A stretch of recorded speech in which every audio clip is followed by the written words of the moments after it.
Olá, boa noite. O Facebook completou 10 anos e é um sinônimo de rede social de sucesso. Hoje abriga milhares de informações, imagens, vídeos e anúncios postados todos os dias por mais de 1 bilhão de usuários. Só aqui no Brasil, são 67 milhões de pessoas que utilizam a rede todos os dias. Para falar sobre o comportamento, segurança e privacidade na internet, convidamos o professor da Faculdade de Educação da Universidade de Brasília, Lúcio Teles, o cientista político da FSB Digital, empresa de assessoria de comunicação e pesquisas digitais, Max Stable, e o professor da Faculdade de Tecnologia do Senac, Edilberto Magalhães Silva. Antes de começarmos a nossa conversa, vamos assistir a uma reportagem sobre o tema. No que você está pensando? Há 10 anos, os internautas respondem a esta pergunta para atualizar o status na rede social que revolucionou a comunicação, o Facebook. Eu uso assim, durante o dia mesmo, para saber informação do colégio, assim, muito pelo telefone, assim, eu acho que basicamente o dia inteiro. O dia todo. Para se comunicar com todo mundo. O Facebook ele é realmente bem importante, porque ele integra as pessoas de uma maneira muito boa, tipo, aqui na faculdade, fora da faculdade, tipo, organizando protesto, organizando estudo. No início, o site de relacionamento criado por Mark Zuckerberg, Dustin Moskovitz e Chris Hughes, além do brasileiro Eduardo Saverin, alunos de Harvard nos Estados Unidos, era limitado ao corpo estudantil da universidade e se transformou em instrumento de mobilização. Por meio do compartilhamento de informações, vários movimentos sociais ganharam repercussão, como as manifestações de junho do ano passado e os rolezinhos. Pela rede, circulam cerca de 60 milhões de imagens novas toda semana. Com tanta gente na internet, as agências de propaganda resolveram usar o Facebook para o fortalecimento de campanhas publicitárias. É o caso desta agência aqui, que usa a rede social para a criação de campanhas ou até mesmo a geração de conteúdo, aproximando assim a marca do cliente. No Facebook, a grande vantagem é que a gente não está mais com um megafone falando para o público em geral. Agora o consumidor pode dialogar com a gente. O site de relacionamento também fez sucesso nas telas de cinema. Em 2011, o filme A Rede Social, que conta a história do Facebook, ganhou 3 Oscars. Sinal de que essa ferramenta ainda vai dar o que falar. 22,000. This idea is potentially worth millions of dollars. Millions! Olhando dados do ano passado, final do ano passado, a gente tem mais de 67 milhões de pessoas no Face. Sendo que se a gente pensa em 2011, no início do grande boom, olhando o Brasil, que estava passando por aquela saída de Orkut, muita gente saindo e tal, eram uns 11 milhões. Então, a realidade aí está mostrando que as redes sociais vieram para ficar e está mudando o comportamento do mundo. E aqui no Brasil, o comportamento dos jovens, e isso cria uma série de mudanças importantes, inclusive na questão da educação. Professor Lúcio, como é que os professores estão lidando com esse instrumento que deve entrar na sala de aula todo dia, o garoto ficar lá escondidinho no celular? Como é que é isso? É isso mesmo. Os professores, até o momento, a grande maioria deles, não são capazes, né, de lidar com a questão das redes sociais, da internet na sala de aula. Existem várias tentativas, alguns professores utilizando na rede social na sala de aula, mas ainda é muito inicial.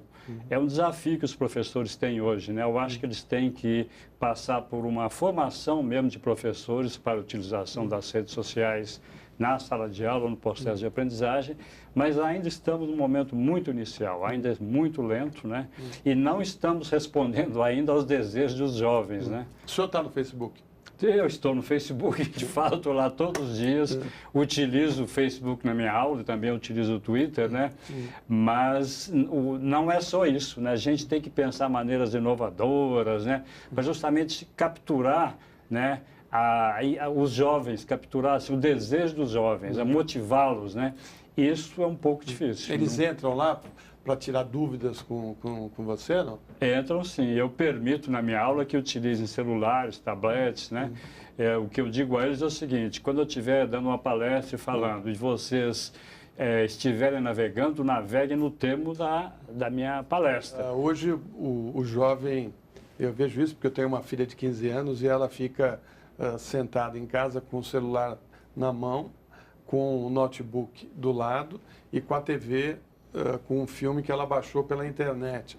E ela se vira ali com aqueles 3 equipamentos, né? Você acha que uma hora as coisas vão fundir para um só? Não vai precisar ficar essa maluquice? Depende. Se a gente está falando em fundir em termos tecnológicos, pode até ser. Que aí a gente vai ter diversas telas que vão se tornar uma tela só. Por exemplo, o óculos do Google. O Google Glass. O Google Glass, que pode se tornar uma tela única ou algum tipo de visor, uma retina que vai, de repente, isso vai fundir tecnologicamente. Mas a principal mudança ali, talvez, é a capacidade multitarefa, que é a capacidade de trabalhar, lidar com vários enfim, programas, várias atividades e atribuições ao mesmo tempo. E essa tarefa, assim, essa capacidade multitarefa é muito provável que cada vez aumente, cada vez se torne cada vez mais consistente. Parece que os jovens estão saindo um pouco já do Facebook e estão indo para outras redes. Esse processo tem ocorrido, não? Tem ocorrido sim. E tem ocorrido para redes que, enfim, do jeito que a gente conhece hoje, que são as redes sociais, como a gente viu ali do Orkut, um dia migrou para o Facebook, mas tem ocorrido mudanças para as redes que às vezes a gente não conhece, não lida muito bem com isso e que às vezes a gente não acha que é uma rede específica, que é, por exemplo, o caso do WhatsApp, que é o mais recente, que em muitos países já é a rede social mais utilizada. Qual a diferença básica deles? O WhatsApp, ele tem um quesito que ele é do celular. Ele é aquela conectividade direta, então você tem redes pequenas. Eu posso ter um WhatsApp agora com todo mundo aqui, só para falar sobre... A gente poderia ter debatido o programa todo por WhatsApp antes, só a gente aqui, sem estar no universo da rede, com todo mundo podendo acompanhar a gente. Edilberto, e você acha que vai haver mudanças em breve nas redes ou elas vão continuar formatadas dessa maneira? Bom, eu acho que no futuro próximo a gente vai ter uma fusão aí muito parecida com o que a gente tem no Facebook hoje em relação à relatividade, em relação à conectividade, fundindo com a parte do YouTube, que é uma questão de vídeos, de imagens. Eu acredito que no futuro próximo a gente tem uma ligação muito forte em relação a vídeo, a Facebook. O WhatsApp acho que veio realmente para corroborar isso, né? Hoje a gente cria grupos e envia fotos, vídeos, inclusive o WhatsApp agora, né? Depois que alcançou seus 500 milhões de usuários e já é, como disse o Max, a rede mais utilizada em alguns países e que você consegue, por exemplo, mandar mensagens, gravar mensagens de áudio e a pessoa recebe essa mensagem a posteriori. Eu acredito que essa fusão de áudio, de internet, quando a gente tiver essa questão de limitações de banda supridas, principalmente agora com o advento do 4G, quando ele se tornar mais popular, questões como redes Wi-Fi públicas, vamos colocar de mais alta velocidade, eu acredito que então a gente vai ter a fusão mesmo de imagem, de áudio em rede pública, utilizando a conectividade do Facebook. Mas acho que o modelo do Facebook, acho que ele se consagrou e as outras redes acabam por utilizar, se não a mesma filosofia, com essa questão de retirada ou essa questão de limitação de conteúdo, utilizam a filosofia em relação da conectividade, de procurar amigos, de verificar linhas de tempo. Eu acho que o futuro próximo é esse. Agora, você acha que é bem dividido dentro das redes? Quer dizer, o jovem fica mais com os jovens, os mais velhos ficam com os mais velhos, ou está havendo uma interação? Eu noto que há realmente uma interação maior em relação a você ter os parentes mais antigos agora com os parentes mais novos. Você acaba criando grupos familiares em que você consegue, por exemplo, partilhar festas de aniversário e aí fica desde a tia um pouco mais velha até a criança lá de 9, 10 anos que começa a brincar e acessar a rede. Por exemplo, a minha filha tem 2 anos e é incrível como ela pega a foto no celular e ela fica maximizando, minimizando já com os dedos da forma que a gente trabalha hoje. Então eu acho que há realmente uma fusão. E as pessoas que ainda não estão, até por uma questão de limitação, de não saberem a tecnologia, pedem para os filhos ou os mais jovens ou até os netos para ajudar, porque ela quer interagir também, porque se a tia mandou um abraço, a outra tia quer mandar também. Né? Se o professor colocou um post, por que eu não posso colocar também? Então, é isso que o professor Lúcio colocou, realmente é verdade. Há hoje uma necessidade dos professores, né? Eu como professor coloco isso também, há uma necessidade da gente se adequar, há uma necessidade da gente escutar melhor e verificar como é que é esse ambiente, né? Alguns vídeos no YouTube, algumas mensagens no Twitter, isso ainda não é suficiente, mas acredito que a gente caminha para uma fusão. Bom, pode falar. Sobre essa questão da interação, mas é justamente um ponto de equilíbrio delicado. Justamente esse aumento da interação tem feito em alguns determinados momentos que os jovens saiam justamente das plataformas onde os pais estão. Onde minha tia está, onde meus tios estão, eu não quero, enfim, mostrar as fotos que eu faço com meus amigos no sábado à noite. Eu prefiro fugir dessa rede que que tá todo mundo, meus professores estão lá. Estão então, me controlando e tal. Tá todo mundo lá, como é que eu faço? Ao mesmo tempo, esse aspecto da interação é justamente o que tem feito algum ponto de equilíbrio, fazer com que jovens saiam do Facebook, que é o que tem, que é o que está, enfim, que estão comentando. Né? Agora, o que eu lembro, professor, acho que meio da nossa geração mais, que quando a gente tinha que mobilizar os estudantes para fazer alguma manifestação, a gente usava um mimeógrafo. Era né? assim, era. Quem não sabe, o mimeógrafo era um aparelho que fazia cópia usando álcool e a Com tinta, estêncil, né? Com estêncil. E hoje, reunir as pessoas ficou muito fácil, né? Muito, hoje, não somente para reunir em termos de manifestações, como tem sido feito, mas também para o próprio estudante, o professor lidar com seus estudantes. Ontem, por exemplo, eu tive a reunião com meus estudantes, uma estava em Ribeirão Preto, outra estava em Ceilândia, várias em Brasília. Então, assim, a rede permite que isso se dê. Então, assim, o que os professores não estão sendo capazes ainda, a meu ver, é utilizar melhor esse potencial da rede. Porque a noção assim, de tempo e espaço, ela foi muito modificada com a introdução das novas tecnologias, Mas quando você pensa na universidade ainda do passado, as escolas mesmo, é tudo pensado em termos métricos, Eu vou ali na biblioteca, daqui lá são 1000 metros, eu vou depois na sala de aula, fica localizado em tal lugar. No entanto, as redes sociais, elas permitem uma nova forma, a existência da computação ubíqua, que você está em qualquer lugar e pode se comunicar, E essa computação das nuvens, você acessa a biblioteca online em qualquer lugar que você tiver. Você acessa a sala de aula virtual de qualquer lugar.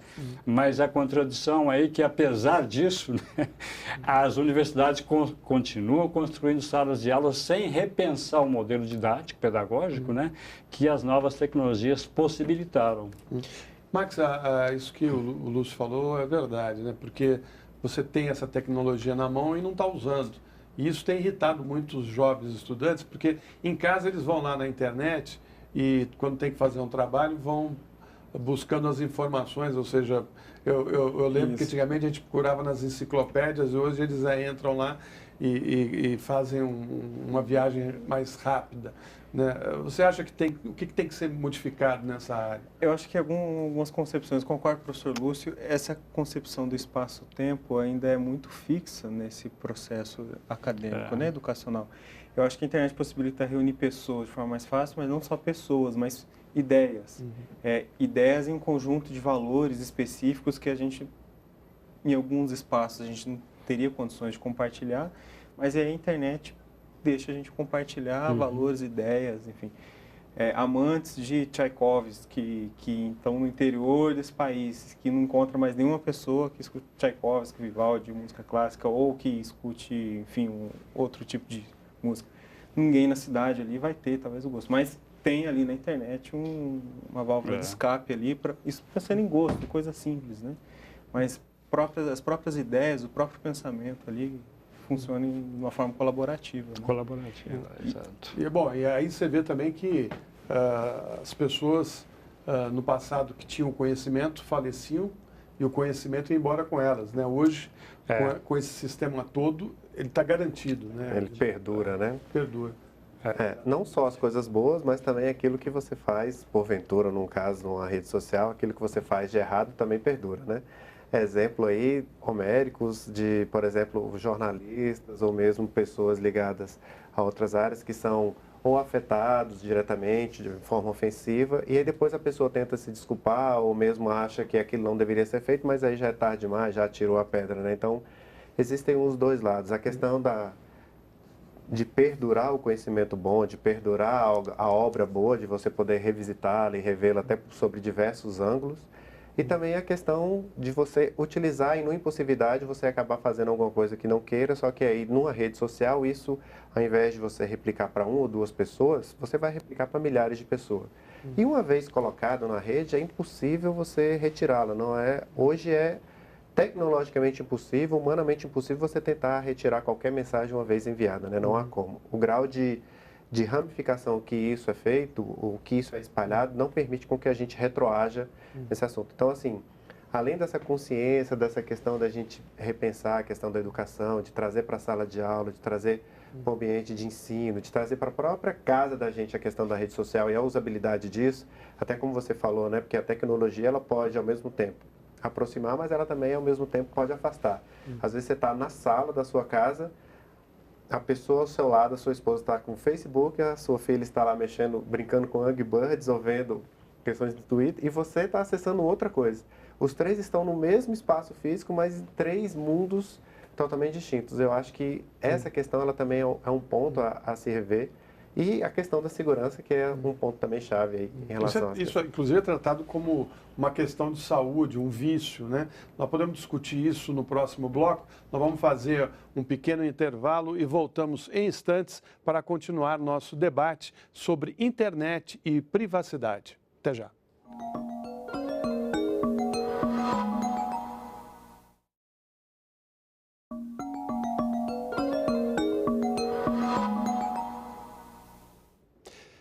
Estamos de volta com o 3-1, que hoje conversa sobre os 10 anos do Facebook e o poder da internet na vida das pessoas.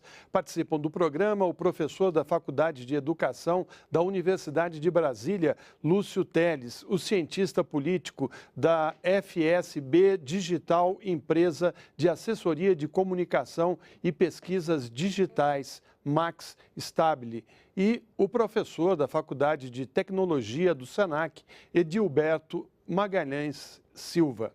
Bom, uma das questões que vem trazendo problemas nas redes e especificamente no Facebook é a questão da segurança, né? Quer dizer, todo mundo passa a ter acesso a dados das pessoas. Como é que isso tem sido resolvido? Bom, em relação ao Facebook e até em relação às outras redes, o que as empresas como a Google e a própria Facebook, no caso, têm tentado fazer são acrescentar instrumentos de segurança, né? Seja por questões de criptografia, processo de criptografia, seja por questões de rastreabilidade, questões de equipamentos. Então, por exemplo, hoje é possível você acessar, como você disse no início do programa, a sua filha acessa o Facebook e ao mesmo tempo pode acessar essa informação pelo tablet. Então, assim, no Facebook hoje é possível você saber quais são os dispositivos que estão logados e saber quais foram deles que estão logados.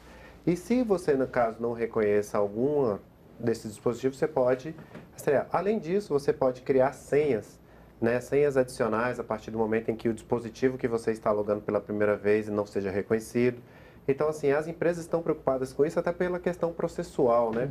No Brasil, a gente ainda tem essa limitação de estar utilizando parte da legislação penal e parte da legislação civil para aplicar na parte da internet. Então, enquanto não há essa aplicação da lei formal e específica, o que as empresas estão tentando se resguardar é criar instrumentos a mais de segurança, que são camadas a mais de segurança, como essas citadas aqui. Tá certo. Bom, o 3-1 fez uma reportagem sobre esse assunto, mostrando aí a questão da segurança nas redes sociais. Vamos assistir. Na opinião do criador do Facebook, Mark Zuckerberg, o mundo fica mais rico quando as pessoas compartilham experiências pela rede e podem curtir juntos coisas como a foto de um lugar ou a dica de um prato de comida. Mas, como a rede funciona graças às informações que os usuários alimentam, há sempre o risco de uma exposição pública, eventualmente indesejável. Este especialista em internet mostra que é fácil, numa rápida pesquisa para um desconhecido, levantar informação pessoal de quem acesse as redes sociais. Estudou no Marista, depois estudou tá aqui na página dele do Facebook. Tá? No CEUB, ele está trabalhando na Associação Brasileira dos Produtores de Algodão. Para o usuário, as informações descobertas são aquelas que ele, propositadamente, tornou disponível na rede. Eu consigo divulgar o que me é interessante de divulgar. Acho que algumas informações a gente retrai um pouco, né? E não faz tanta divulgação. Mas boa parte das coisas que o professor falou aqui, eu acho que estão de fácil acesso mesmo. O professor alerta que as informações dos usuários podem ir muito além dos dados básicos. Elas podem ser cruzadas com mais de uma rede social, além de dados publicados por órgãos oficiais, como acontece nas listas de aprovados em concursos públicos ou nos cadastros de processos judiciais. Para acessá-las, bastam estar disponíveis. O que eu posso dizer é o seguinte, é um equilíbrio entre a informação que está disponível, ou seja, a oportunidade que aparece, a habilidade de quem está procurando e a motivação, para não dizer o tempo que ele pode investir nesse processo. Então, se você tiver essas três coisas juntas, esses três elementos, dá para levantar muita coisa. Max, você acha que é preocupante essas questões aí da privacidade? Sim, com certeza. Principalmente a falta de traquejo, de amadurecimento nosso nesse mundo novo aí que a gente está vivendo. Às vezes, boa parte desses dados que eles disseram aí e boa parte dos dados, enfim, que a gente pode encontrar numa pessoa, nós colocamos nossas fotos e a gente não tem uma preocupação específica em dizer que essa foto ou determinado conjunto de dados ou informações específicas sobre nossa carreira de trabalho, elas podem ser, enfim, públicas. A gente tem aí uma falta de traquejo, eu diria, uma falta de traquejo para dizer que, olha, isso aqui é público e isso não é público. E sim, são preocupantes. E em um segundo momento, fora o que a gente está deixando público, é aquilo que a gente está deixando para o Facebook. Então, a gente está disponibilizando para ele nossas informações, que aí é também uma outra preocupação. Eles podem estar preocupados com a segurança deles, com relação ao nosso uso, mas a gente tem que estar preocupado com o uso que eles farão das nossas informações. Acho que é o principal hoje, né? A utilização dessas informações que você, a priori, não deixaria que utilizassem e a comercialização dessas informações acerca da sua vida, em que, por exemplo, você pode rastrear tudo que você fez, como foi colocado na reportagem, facilmente. Agora, o Facebook ele tira de tempos em tempos, né, as postagens, né? Existem pesquisas, existem aí, vamos colocar na rádio, dizendo que não se apaga. O que acontece é que não é mostrado. Existe até uma reportagem que foi colocada até por uma revista americana, depois colocada no Washington Post, dizendo que o Google não apaga nada. Você deleta os seus e-mails, você deleta as conversas no Hangout, você deleta as coisas que você colocou no Google+, mas para o Google aquela informação é preciosa e ele não apaga, né? Até em dezembro agora a gente teve uma repercussão em relação à questão da linha de tempo, da navegabilidade dos seus usuários, onde alguns usuários era possível saber onde é que ele estava em 2000, em 2001, 2003. A viagem pelo mundo ele mostrava no inclusive mapa. As conversas na caixa de mensagem? Inclusive a parte da relação das caixas de mensagens e outra. Hoje, quando a gente tira uma foto, por exemplo, com qualquer celular, um celular mais básico, vamos colocar, aquela foto, a fotografia, ela não carrega só a imagem em si. Ela carrega tags que a gente coloca, que é informação de GPS, informações de coordenadas onde você se encontra. Então, aquela foto, uma vez compartilhada, essa informação ela não some. Então, eu sei que aquela foto ela foi tirada em uma determinada coordenada. Então, eu sei que naquele exato momento, naquela data, você estava, por exemplo, no estado de São Paulo. A outra foto que você tirou, por exemplo, um determinado mês, você estava no Rio Grande do Sul.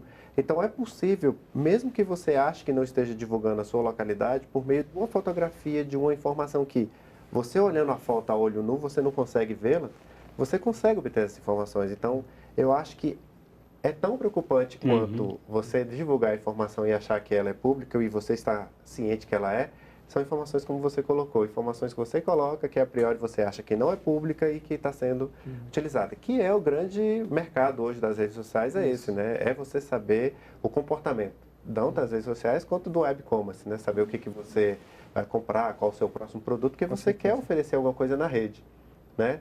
Acho que todo mundo aqui já notou que quando a gente acessa o Google, principalmente o Gmail, o que você está lendo no seu e-mail, que é particular, vem uma propaganda do lado acerca do assunto que você está lendo no e-mail.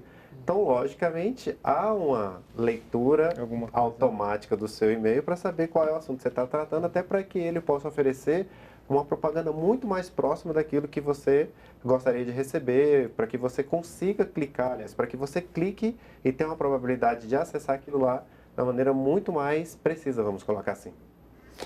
Professor, tem também essa questão das empresas, né, que antes de contratar um funcionário pode fazer um levantamento da vida da pessoa, né? Isso também é bem complicado, né?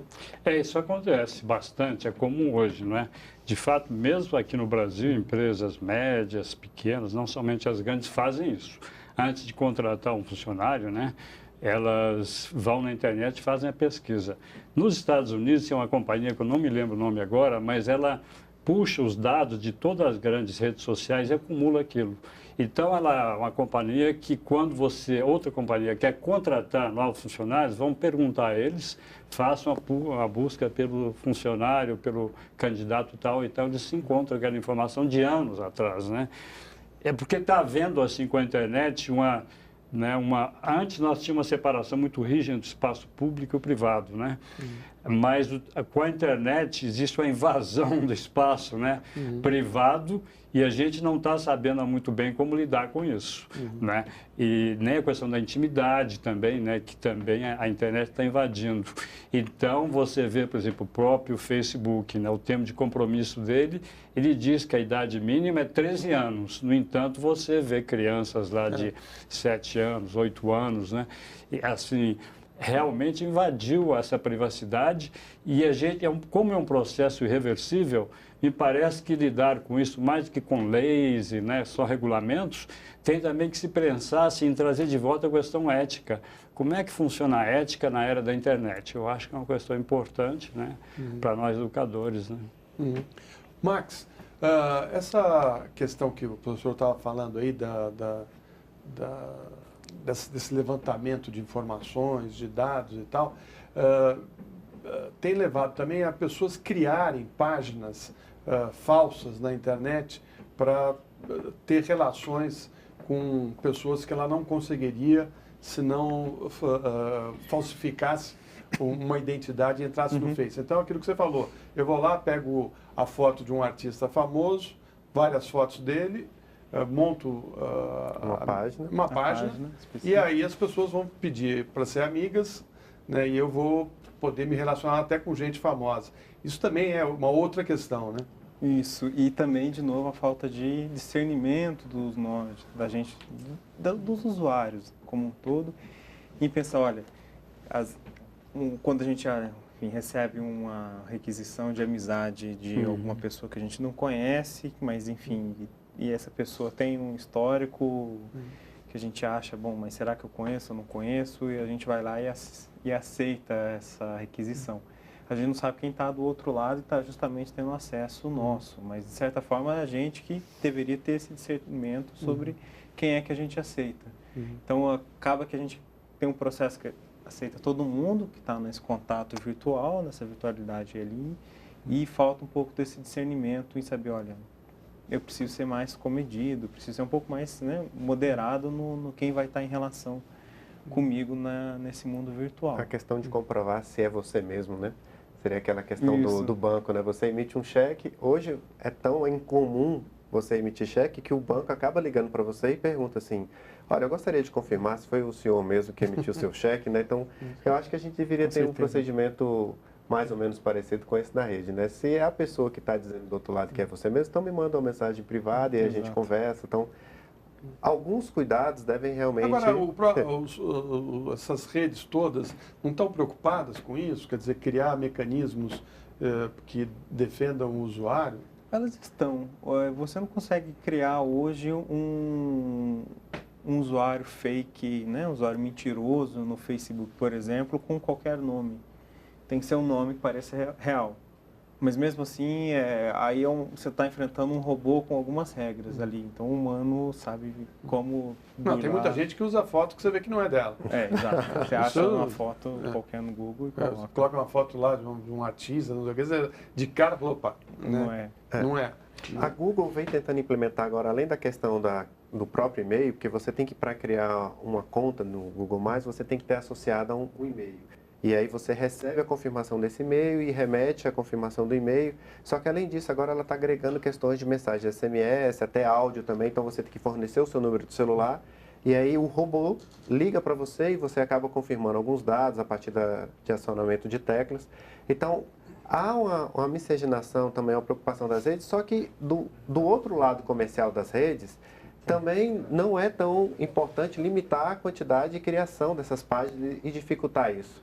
Então, ao mesmo tempo que as redes ficam preocupadas em ter mecanismos de segurança para, no mais, autenticar e facilitar a questão de não fazer a criação de fakes de maneira tão fácil, ela também não está preocupada em limitar, de fazer com que você tenha dificuldade de criar.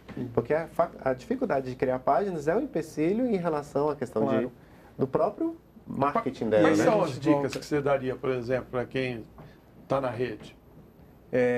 Eu acho que um pouco de...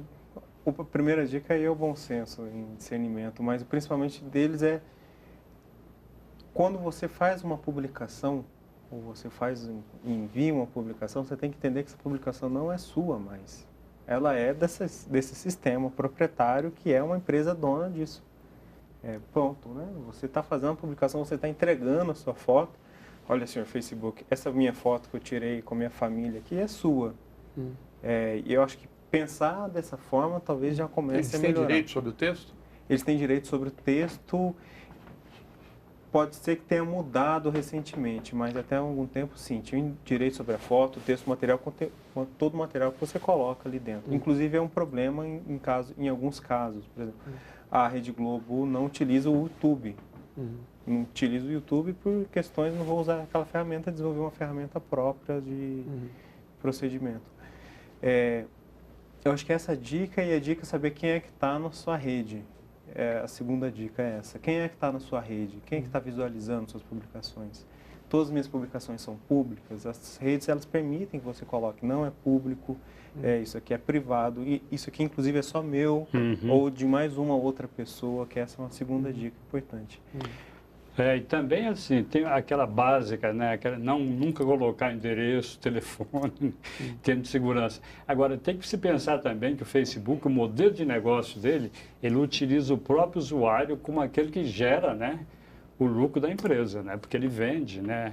Faz negócio, o nome de vários usuários para grandes empresas, né? Que vão fazer aquele marketing. Então, não é uma situação fácil de ser resolvida, porque o modelo de negócio implica a utilização dos dados do usuário. Tanto é que quando você deleta no Facebook, por exemplo, a tua mensagem, quando você corta a tua conta, né, ela continua lá por um bom tempo, que permite a essas companhias puxarem aqueles dados. Então, assim, não existe uma maneira totalmente segura. Na medida que você entra naquela chuva, você vai ficar molhado. Com certeza. E, ao mesmo tempo, essa questão que a gente falou sobre a privacidade dos números e a autenticidade de que aquilo é real é justamente um ponto de conflito ali. Eu não quero que o Google tenha meu telefone, porque ele vai ter meu telefone, o meu número, né, meu número de telefone celular e ele vai ter o telefone junto com outros e-mails e a rede toda vai ter todo meu CPF daqui a pouco bom, mas espera aí, eu não posso nem ter o acesso anônimo mais aqui, eu não tenho nem esse direito. Então é o ponto de equilíbrio. A gente quer que sejam reais, mas ao mesmo tempo, como é que a gente vai dar todas as nossas informações? Bom, não fazer público aquilo que você não faria não público. Então, vamos por um rápido intervalo e voltamos em instantes com nossa conversa sobre as redes sociais na internet. Até já.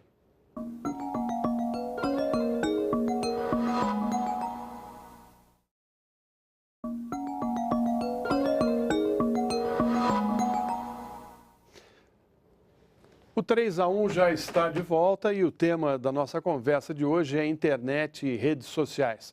Qual o reflexo do poder das redes sociais, como o Facebook, na vida das pessoas? Como as redes sociais influenciam a comunicação e outras mídias? Estão aqui conosco o professor da Faculdade de Educação da Universidade de Brasília, Lúcio Teles, o cientista político da FSB Digital, Max Stabile, e o professor da Faculdade de Tecnologia do Senac, Edilberto Magalhães Silva.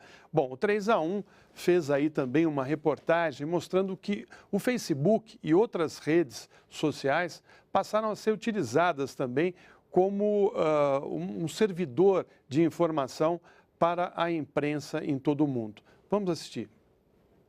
O funcionamento das redes sociais pela internet ampliou o leque da comunicação social. Além de ser uma mídia que pode trazer texto, som e imagem, as redes sociais igualam emissores e receptores. Diferente do que acontece nos jornais, no rádio e na TV, nas redes sociais, o usuário pode ser ao mesmo tempo leitor, ouvinte, espectador e provedor de informações. Mas será que isso diminui a importância dos jornalistas no fornecimento de notícias para a sociedade? Não é o que pensam os profissionais que trabalham na internet na empresa Brasil de Comunicação, a EBC, gestora da TV Brasil. Para Davi Oliveira, editor da Agência Brasil, o jornalismo nunca vai desaparecer e está articulado já ao mundo virtual. Cada vez mais as redes sociais se alimentam também dos sites de notícia, né? Elas fazem uma outra edição, que é interessante, né? Porque o jornalismo, a experiência do jornalismo por si só, ela é mais interessante porque ela é, de certa maneira, uma edição da realidade, né? Para Ricardo Negrão, superintendente de comunicação multimídia da EBC, as redes sociais são incontornáveis para quem produz notícia e o compartilhamento de informações na internet torna ainda mais importante o trabalho de jornalistas. Antigamente você tinha um número limitado de agentes distribuindo informação. Hoje em dia você conta com toda a sociedade, com internautas podendo utilizar redes sociais para poder subir conteúdos e poder subir informações que antes eram apuradas de uma outra maneira. Acho que esse conceito de amadourização em massa que existe hoje em redes sociais faz com que o jornalista ele tenha muito mais trabalho na apuração dessas informações, mas também um ganho real na qualidade do que é distribuído pelos seus veículos. Bom, além de levantar algumas informações, essas redes sociais são utilizadas também pelos jornalistas para levantar pautas e nomes de pessoas para serem entrevistadas. Então é muito comum você colocar no Face, gente, alguém conhece aí, eu estou precisando de um personagem para uma matéria que eu estou fechando, que seja separado, que não sei o quê. Aí o cara fala, tem um aqui que eu conheço, daí você entra pelo Face, conversa com a pessoa pelo Face, pergunta se ela pode te dar entrevista. Já como amigo. Isso aí é positivo? Vocês acham que isso é legal? Eu acho que sim, que até você falou de profissionalismo, a grande rede hoje, o LinkedIn, né, em relação dessas redes profissionais, eu acho que hoje a rede social, ela permite, ela é uma ferramenta para você localizar pessoas afins e com afinidades a partir de um determinado assunto que você quer. Hoje é muito comum nas empresas privadas você buscar primeiramente o profissional no LinkedIn, verificar a questão do perfil dele, a questão da experiência, ele mesmo já coloca alguns links de trabalhos que ele já fez. Então, eu acho que daí para frente a rede social ela vai começar não só, né, ela vai ter mais força em relação a essa questão do que a gente tem hoje com o modelo tradicional, vamos colocar assim, de você ir no boca a boca, de perguntar para os seus contatos, né, a sua rede, o que a gente chama de network, né? O seu network hoje ele é exponencialmente grande, né? Porque uma pessoa conhece 10, a outra conhece mais 10. É uma coisa... Então, assim, é um número gigantesco. Então, assim, para você localizar alguma pessoa na necessidade, é muito rápido, né? Eu lembro que há algum tempo atrás a gente estava com um problema técnico muito específico e a gente não conseguia resolver nem com o fornecedor do próprio software.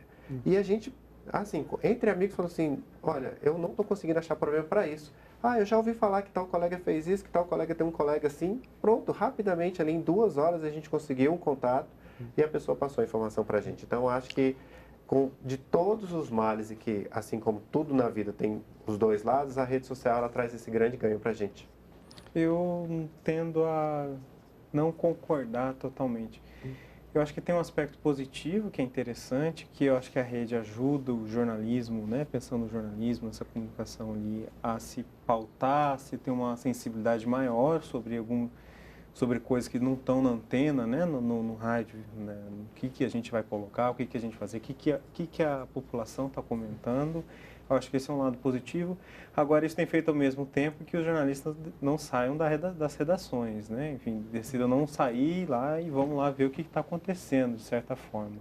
Eu acho que tem um positivo e negativo ali, né? E sair da cadeira, do computador e ir lá ver realmente o que aconteceu. Ter suas fontes. Ter suas próprias fontes e o jornalismo, e que foi, de certa forma, isso que levou, enfim, a que dá a credibilidade, que sempre deu a credibilidade.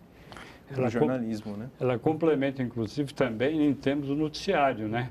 Essas fotos de manifestações, né, de eventos, mesmo de acidentes, muitas vezes, cidadão na rua, né? Ele tira fotos, né? Então, de certa forma, ele pode compartilhar, e vários compartilham essas fotos com as redes. Então, assim, eu diria que hoje é impossível se pensar nos grandes canais, né? Globo, CNN e outros, SBT, aqui no TV Brasil, sem ter essa ligação com o cidadão que está lá na rua, naquele momento que acontece algo, né? Então, de repente, uma rede não quer noticiar algo, mas ela se torna tão comum em todas as demais redes sociais. É tão grande, né? Exatamente, que elas são obrigadas a noticiar algo que não teriam feito caso não houvesse essa pressão. O próprio desfecho agora, né, dessa situação que aconteceu, que infelizmente aconteceu com o jornalista Santiago, boas partes das informações utilizadas para se localizar as pessoas que executaram não partiram de informações oficiais, né? Partiram de fotografias de uma rede, de outro, de um colega, tirando aquela questão da imagem da TV russa, muitas informações... Da TV Brasil. Da TV Brasil, né? Da TV Brasil. Muitas informações, tirando essa parte da TV Brasil, vieram de fotografias do manifestante que já participava de outros movimentos, que já foram localizados, que ele tinha participado em outros. Então, eu acho que elas se completam, né? Como você falou, realmente tem os dois lados. Mas... Agora, tem uma coisa também que é interessante, é o seguinte, que a própria mídia entra no Facebook, cria sua página no Facebook, né? Então, assim, que é uma maneira também de falar, olha, estamos aqui com as notícias. A programação vai ser essa, né? E eu fico pensando, né, nas campanhas eleitorais, Max, como é que isso é utilizado? Bom, o candidato vai atrás também do mesmo jeito do seu eleitor, né? E ele vai criar e se posicionar nas redes da mesma forma. O problema que a gente tem acompanhado ao longo dessas últimas eleições é que os candidatos têm se posicionado como se a internet fosse uma rádio, ou a rádio que ele sempre falou, a TV que ele chegou ali, sentou e falou, olha, é isso, meu programa é isso, olha como é que eu sou legal, olha como é que eu sou bom, como meu oponente é ruim, etc. Redes sociais, as mídias sociais não estão aí para isso, né? A gente viu, as mídias sociais estão para diálogo. Quantos estão dispostos a dialogar, né, nesse reflexo? Quantos estão dispostos a ouvir o que as pessoas querem? Então, o desafio das campanhas vão ser essas. As campanhas bem-sucedidas foram campanhas que dialogaram, campanhas que ouviram que a sua população... Uma mão de via dupla, né? Uma mão de via dupla, exatamente. Você manda a mensagem, mas também acaba tendo que responder as mensagens e agora, críticas que você recebe. Existe também a pessoa que entra ali, que é contratada para entrar nas discussões e levar o candidato, né? São infiltrações, né? Isso existe também, quer dizer, você contrata pessoas para ficar em o lado várias... B. O lado B, e aí existe, enfim, isso existe desde tradicional, né? Táticas de guerrilha tradicional, de campanhas, enfim, de postar mentiras, de contar mentira, ou de dizer, de colocar uma pessoa no bar, etc., num restaurante, etc., para falar com um grupo, etc. Mentira, isso existe, enfim, desde o tradicional e provavelmente não vai sumir isso nunca. Isso deve aumentar, você acha? Esse ano, por exemplo, tem uma eleição para o governo, para o Senado, eu acho que não, sinceramente eu acho que não, porque é justamente aquilo que a gente comentava sobre a questão do discernimento do cidadão e do amadurecimento sobre a utilização dessas redes, vai entendendo que isso que esse perfil, que essa pessoa é mentirosa, não existe, né? Esse próprio discernimento e como amadurecimento que a gente tem vivido aí, eu acho que isso não vai aumentar. O que o senhor acha, professor? Eu acho, é um controversial, porque eu acho que os políticos estão procurando hoje, né, utilização maior, porque grande parte, foi citado hoje, 68 milhões estão no Facebook. E aqui no Brasil foram consultados até, né, consultores americanos que vieram aqui ajudar em várias campanhas aí dos políticos. Eu acho que sem essa ajuda, a possibilidade dele ganhar uma eleição é menor do que aquela quando, né, ele utiliza as redes. Então, assim, a forma de utilização da rede é que eu acho que vai fazer a diferença para o político. Mas eu acho fundamental para eles, né, para o político em geral, o candidato, que ele utilize a rede social para fazer a campanha, né, porque de contrário ficaria em um segundo plano. Antigamente era o palanque, né? Depois veio o rádio, a televisão. Acho que hoje a gente fundamentou realmente a questão das redes sociais, internet, porque você tem 68 milhões, mas são 68 milhões de pessoas que estão antenadas, ligadas ali, né? Muitas vezes diferente de você ter um público muito maior na televisão, mas que só recebe a informação. E aí essa questão de você poder participar, de você poder ter voz, né? De você poder colocar a sua opinião, eu acho que isso, assim, acredito que essa eleição, acho que a gente vai ter mais massa, vamos colocar, em termos potenciais nas redes sociais do que a gente tem na televisão. Inclusive sem tirar a importância da televisão, que ela tem uma pressão e, assim, uma capilaridade gigantesca. Mas acho que em termos de percentual de força, para você mobilizar, eu acho que as redes sociais com certeza vai ser o grande diferencial. Eu acredito que sim. Tem essa coisa da questão do contraditório, né? Quer dizer, de repente surge uma notícia, ela entra na rede e se começa um debate e informações vão chegando, ou seja, a notícia ainda está fresca e já está sendo discutida e aprofundada e as pessoas tirando conclusão. Isso. E esquece um pouco da superficialidade, né? Que a gente vivem num ambiente de mídias sociais. Então, às vezes, aquela notícia bombástica e tal, denúncias fabricadas e tal, isso acaba também se enfraquecendo na rede. Isso, porque daí tem alguém que, enfim, ao mesmo tempo que isso chegou, alguém para dizer que não é bem isso exatamente está acontecendo. Tem os detratores e os defensores de determinado tema. Agora, a questão comercial dentro funciona? Bom, comercial e de vendas de business, a gente só tem acompanhado um crescimento espantoso, né? Cada vez mais aquela desconfiança em relação à segurança que há alguns anos a gente tinha de colocar o cartão de crédito, de fazer pagamento, isso tende a cair cada vez mais. Novas gerações vindo, comprando e preferindo, às vezes, comprar só pela internet.